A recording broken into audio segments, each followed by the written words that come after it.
Now I'd like to introduce our final discussion today with Dr. Hilary Marston, the Chief Medical Officer of the FDA. I spoke to her just a short while ago, and I hope you enjoy the discussion. Dr. Hilary Marston, thanks for joining us. Thanks so much for having me. Let's look at this issue from 30,000 feet. Now, can you give me an idea of FDA's role in dealing with rare disease treatments? Absolutely. So, like any treatment for any disease, the FDA's role is going to be to ensure and allow the public to have confidence that drugs and biologics that are approved by the FDA are safe and effective and do what we say that they will do. For rare diseases in particular, though, we have a couple of programs that help facilitate the availability of these treatments. So, for example, we're able to incentivize, thanks to the act that we're celebrating today, the development of these drugs and biologics. We're able to offer market exclusivity for them.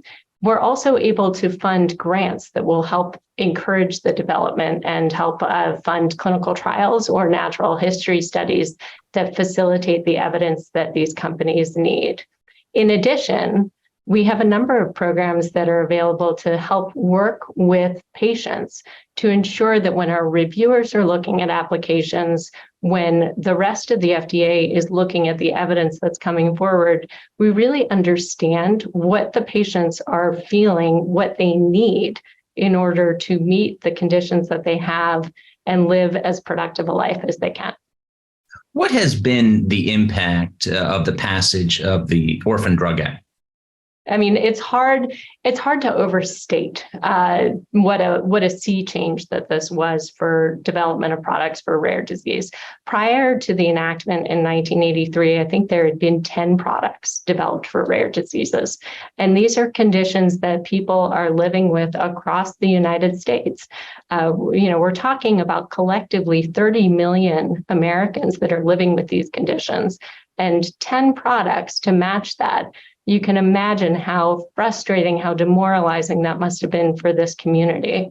Since the passage of the act, we've had actually pretty remarkable success. So we've had 550 drugs and biologics approved for 1,100 conditions. Still not nearly enough. We still have a great deal of work to do, but thankfully there are a lot of products in the pipeline, and we continue to work with partners across this community to do everything we can to ensure that these products are available. You mentioned clinical trials earlier. What is the FDA big issue here, encouraging diversity in clinical trials? Yes. Yeah. So this is a longstanding priority for the FDA, and not just for rare diseases, although for rare diseases, this tends to be amplified.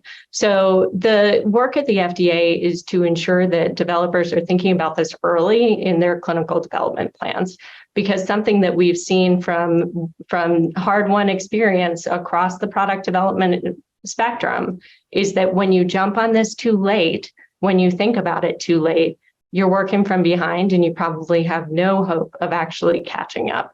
So what we're doing is trying to work with developers to ensure that as they're looking at those phase 3 large trials and earlier trials, but really critical for those pivotal trials, that they are developing plans, that they're identifying sites where they will be able to recruit patients from diverse backgrounds. So why do we do this? It's because we want to ensure that when the products are available, that we have evidence from a patient set that looks like the United States. And the reason for that is to help support reassurance that people have when they're looking at this product and considering taking it, that the evidence is there from communities that look like everyone around them. You've been a leader on the response to COVID-19. What have been the takeaways of how it has affected, or what have we learned about rare diseases? Because obviously COVID attacks very differently depending on the person.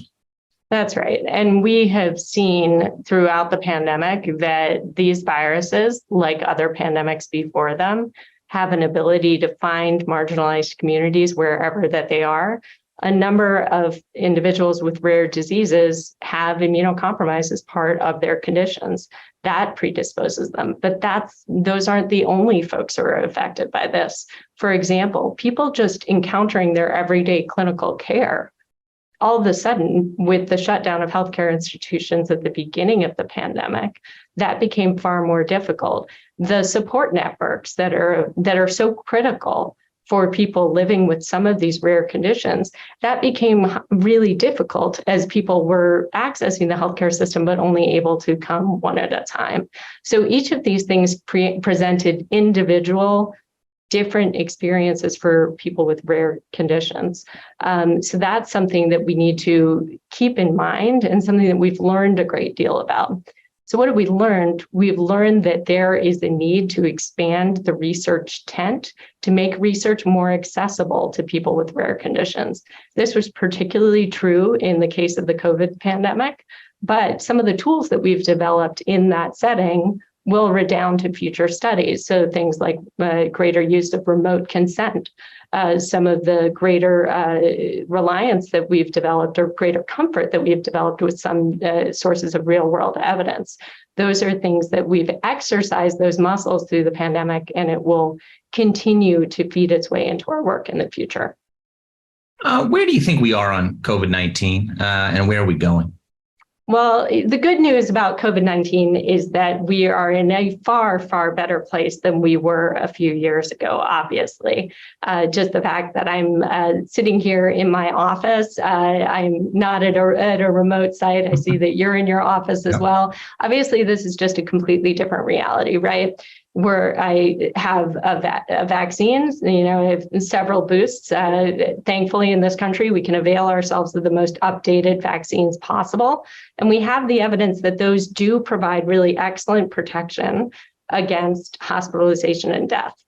If we do get infected, we're also very lucky in this country to have access to effective treatments. And those are available both in the outpatient setting and in the inpatient setting. So thankful for all of that. We have seen, particular to the rare disease community, we have seen some setbacks. For example, with Evusheld, which was important for individuals with immunocompromise to be able to access in order to prevent infection, a long-acting antibody product. Unfortunately, the virus has mutated to the point where it is not reliably effective in preventing infection. So we'll be working with the developer community to grow the toolkit in the future. But we're certainly in a far, far better place than we were in the past. My last question is on the role of public-private partnerships and the role of stakeholders of all being on the same side and trying to basically make people's lives better and heal and treatments and all that kind of stuff. Can you talk about that a little bit? Yeah, I appreciate the question. I mean, as you look at the history, in 1983, the National Organization for Rare Disorders launched exactly the same year that the Orphan Drug Act was passed. That's no accident, right?